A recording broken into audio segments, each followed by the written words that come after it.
Este podcast se escribe, graba y produce desde la Ciudad de México.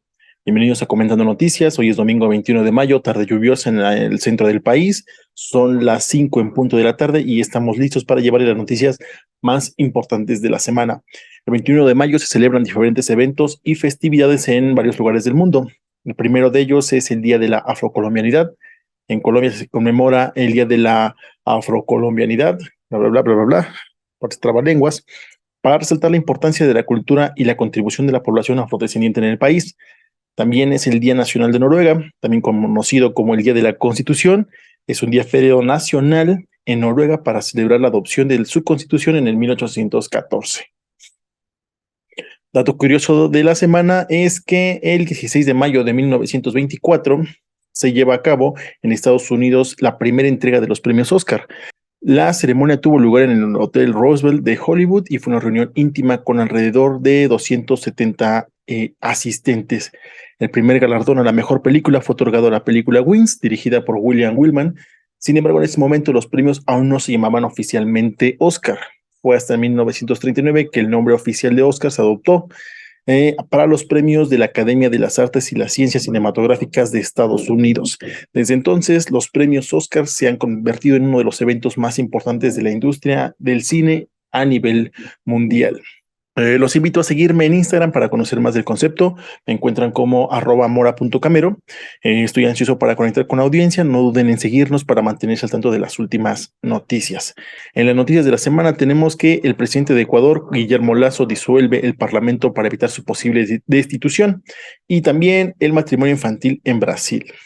La Asamblea Nacional de Ecuador amaneció el miércoles 17 de mayo rodeada de militares y policías. A los políticos que se acercaron para participar en la segunda jornada del juicio político contra el presidente Guillermo Lasso se les prohibió el paso. El mandatario había tomado una decisión drástica para frenar el proceso en su contra. Por primera vez en la historia del Ecuador se decretó la disolución del Parlamento alegando que el juicio, que podría provocar su destitución por haber tolerado un supuesto caso de corrupción, había provocado una grave crisis política. La medida obliga a adelantar las elecciones legislativas y presidenciales. Mientras tanto, Lasso gobernará por decreto durante 6 meses. En ese tiempo se espera que se anuncie si aspira a la reelección. Acaban así 2 años del mandato del político conservador, que ha acabado acorralado. En los últimos días había estado negociando votos entre la oposición para que el juicio político no saliera adelante, pero temía que a última hora la presión por su destitución fuera mayor. Lasso no quería que la que considera una asamblea de poca talla política acabara con su mandato.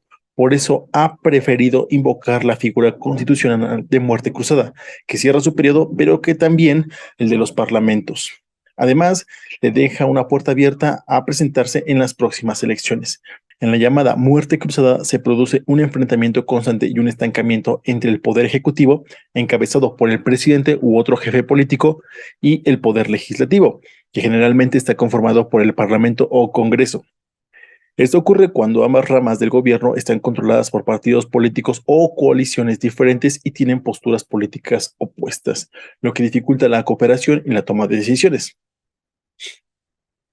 El presidente Andrés Manuel López Obrador, presidente de la República Mexicana, afirmó que no cree que haya inestabilidad política o violencia en el Ecuador. En sus palabras dice: no creo que haya inestabilidad y además no lo deseo. Declaró el mismo miércoles durante una conferencia en la prensa matutina en el Palacio Nacional. Además agrega: y no creo que haya violencia. Sin embargo, sostuvo que su gobierno estará pendiente ante posibles enfrentamientos y recalcó que la embajadora mexicana en Ecuador ya seguramente está atendiendo a los mexicanos de dicho país. El mandatario afirmó que con este procedimiento se convocará nuevas elecciones, por lo que instó a que participen todas las fuerzas políticas. ¿Cómo se interpreta si el presidente del Ecuador elimina el Parlamento? Tenemos 4 o 5 casos. El primero: concentración de poder. La eliminación del Parlamento por parte del presidente podría interpretarse como un intento de concentrar un poder excesivo en el Ejecutivo.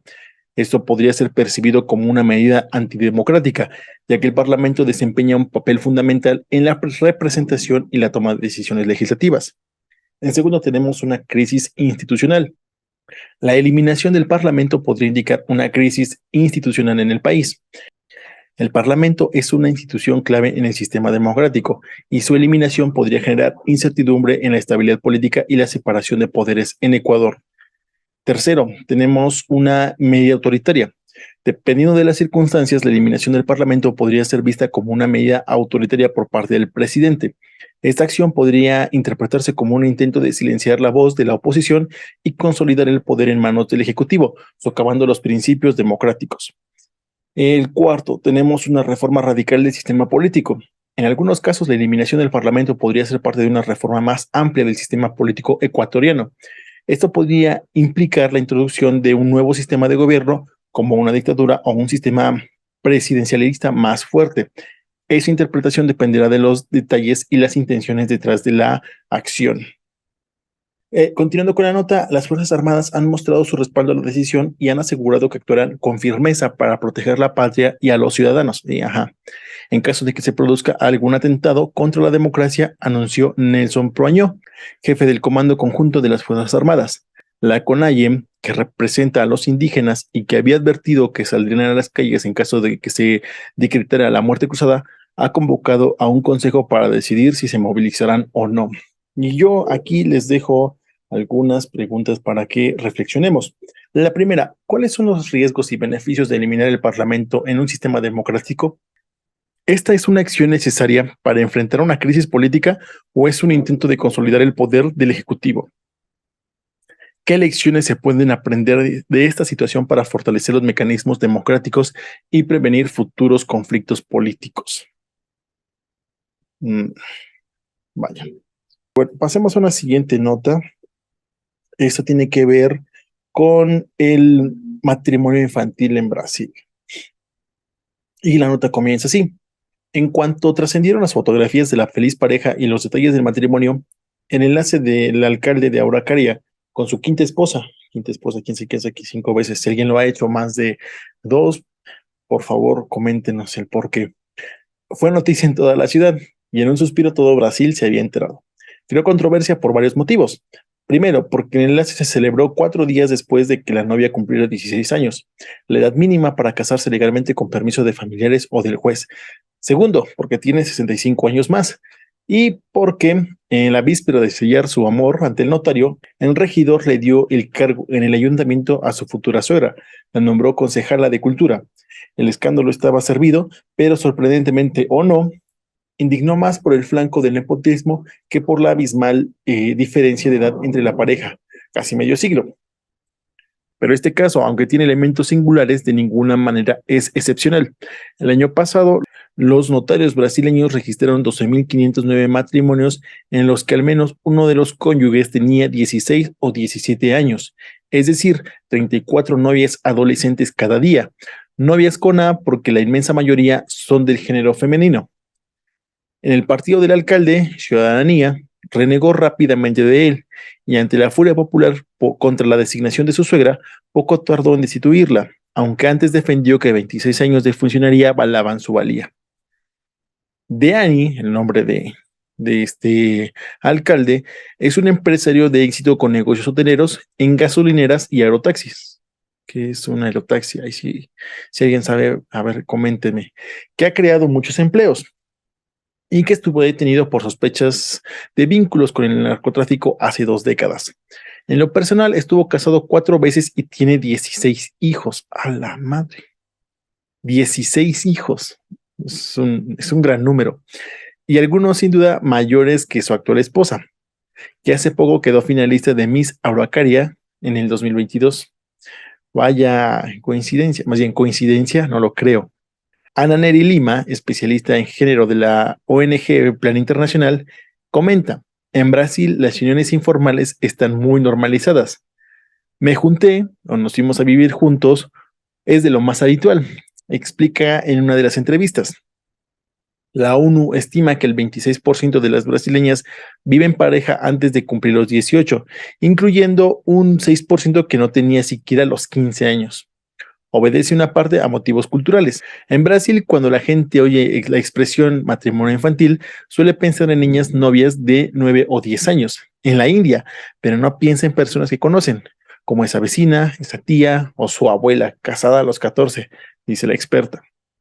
Comparado con el resto del mundo, Brasil es, con 2.2 millones de afectadas, el quinto país en números absolutos, pero en porcentaje queda fuera de la lista de los peores 20, encabezada por Níger, diferente a Nigeria, con un 76% de menores conviviendo en pareja antes de los 18. Si más de 12.500 matrimonios legales al año en Brasil parece una cifra elevada, conviene tener en cuenta que ha caído un 30% desde el 2019, cuando el Congreso reformó el Código Civil para prohibir totalmente el matrimonio antes de los 16. Tras la descomunal controversia, la Fiscalía abrió una investigación sobre el matrimonio del alcalde de Araucaria y las sospechas de nepotismo. Como la esposa es menor de edad, el caso es secreto. Yo aquí nuevamente les dejo preguntas para la reflexión. ¿Cuál es tu percepción sobre el matrimonio infantil en Brasil y cómo se compara con la realidad de otros países? ¿Qué medidas crees que se podrían tomar para abordar el problema del matrimonio temprano? ¿Y, y cuál es tu opinión sobre el matrimonio entre una persona de 65 años y un adolescente de 16? En los deportes tenemos que el Manchester City e Inter de Milán se enfrentarán por primera vez en la final de la Champions League. El City se clasificó para la final a costa del vigente campeón, el Real Madrid, tras derrotarlo 5-1 en el global, mientras que el Inter lo hizo tras derrotar por un global de 3-0 a su rival ciudadano, el Milan, en semifinales. La temporada 22-23 de la UEFA Champions League concluirá en el Estadio Olímpico Atatürk de Estambul el sábado 10 de junio del 2023. Estén al pendiente para no perderse de este gran partido. En la Liga MX tenemos la primera finalista a los Tigres tras derrotar 2-1 en el global en el Clásico Regio al Monterrey. Recordemos que Tigres concluyó en el torneo en el séptimo lugar y se clasificó en la fiesta grande tras vencer en el repechaje 1-0 ante el Puebla. Nos queda el partido de vuelta de Clásico Nacional que cerrará en el Estadio Azteca este domingo a las 20 horas. Esperamos que el AVE pueda emprender su vuelo. Lleva una ventaja de un gol ante las Chivas.